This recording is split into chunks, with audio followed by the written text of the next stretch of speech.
penting etika bisnis dalam kewirausahaan. Nah, etika memiliki banyak pengertian.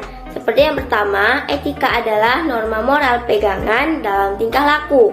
Antara etika dan moral mempunyai hubungan yang sangat erat karena sama-sama membahas tentang perbuatan manusia untuk menentukan baik atau buruk dari suatu perbuatannya. Etika itu adalah asas.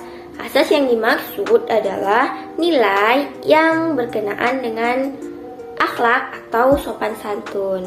Kemudian yang ketiga, etika itu adalah ilmu tentang tindakan yang baik atau buruk.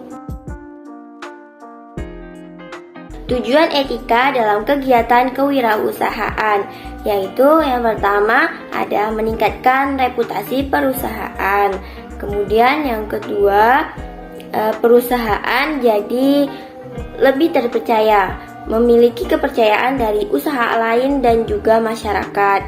Dan ketiga, perusahaan itu bisa beradaptasi terhadap perubahan. Perusahaan yang memperhatikan etika bisnis itu dapat meningkatkan kepercayaan pelanggan karena kepercayaan sangat penting bagi kesuksesan bisnis apapun. Nah, kepercayaan itu bisa memungkinkan bisnis untuk berkembang karena kepercayaan itu tadi menciptakan rasa aman dan kerjasama di masyarakatnya. Nah, selain etika dan perilaku yang tidak kalah penting dalam bisnis adalah norma etika. Menurut Zimmerer, ada 3 tingkatan norma etika, yaitu yang pertama ada hukum. Di dalam hukum ini, berlaku bagi masyarakat secara umum yang mengatur mana perbuatan yang boleh dilakukan dan mana yang tidak boleh dilakukan. Yang kedua ada kebijakan dan prosedur organisasi. Kebijakan dan prosedur organisasi di sini yaitu memberi arahan khusus bagi setiap orang dalam organisasi dalam mengambil keputusan sehari-harinya. Nah, yang ketiga ada moral sikap mental individual. Sikap mental individual sangat penting untuk menghadapi suatu keputusan yang tidak diatur oleh aturan formal. Nah, selanjutnya ada 9 cara mempertinggi pemahaman karyawan tentang bagaimana etika perilaku. Yaitu yang pertama ada kejujuran. Kejujuran yaitu penuh kepercayaan, bersifat jujur, sungguh-sungguh, terus terang, tidak curiga, tidak mencuri, tidak mengelapkan, dan tidak berbohong. Nah, yang kedua ada integritas. Integritas yaitu memegang prinsip melakukan kegiatan yang terhormat, tulus hati, berani, dan penuh pendirian. Selanjutnya yaitu ada memelihara janji, yaitu selalu mentaati janji, patut dipercaya, penuh komitmen, patuh, dan dapat dipercaya. Selanjutnya yaitu ada kesetiaan.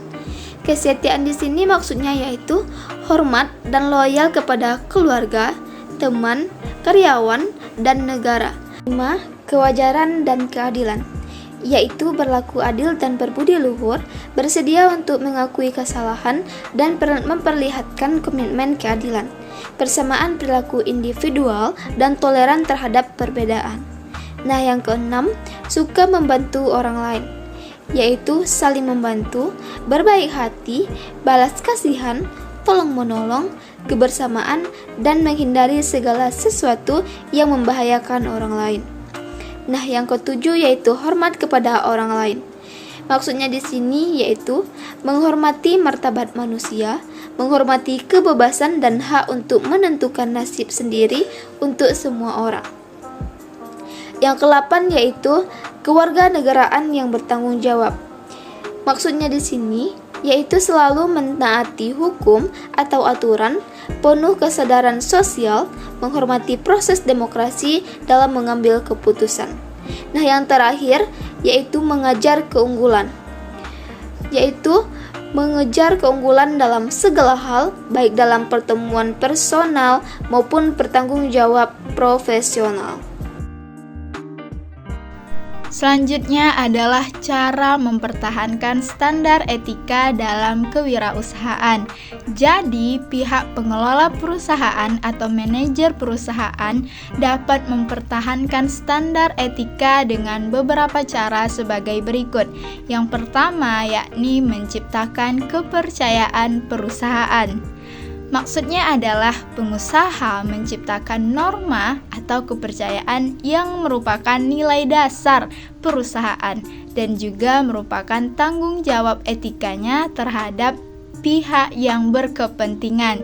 Lalu yang kedua adalah dengan mengembangkan kode etik, yakni membuat pernyataan tertulis mengenai standar perilaku dan juga prinsip etis yang diharapkan perusahaan dan manajemen atau lebih dikenal dengan kode etik. Kode etik diharapkan mampu memberikan perilaku standar minimal yang diharapkan dari pihak manajemen. Kode etik memuat jenis-jenis perilaku yang diharapkan kepada memberikan panduan konkret kepada pihak manajemen di perusahaan. Bagaimana perilaku yang secara betulnya etis setiap hari dalam perusahaan.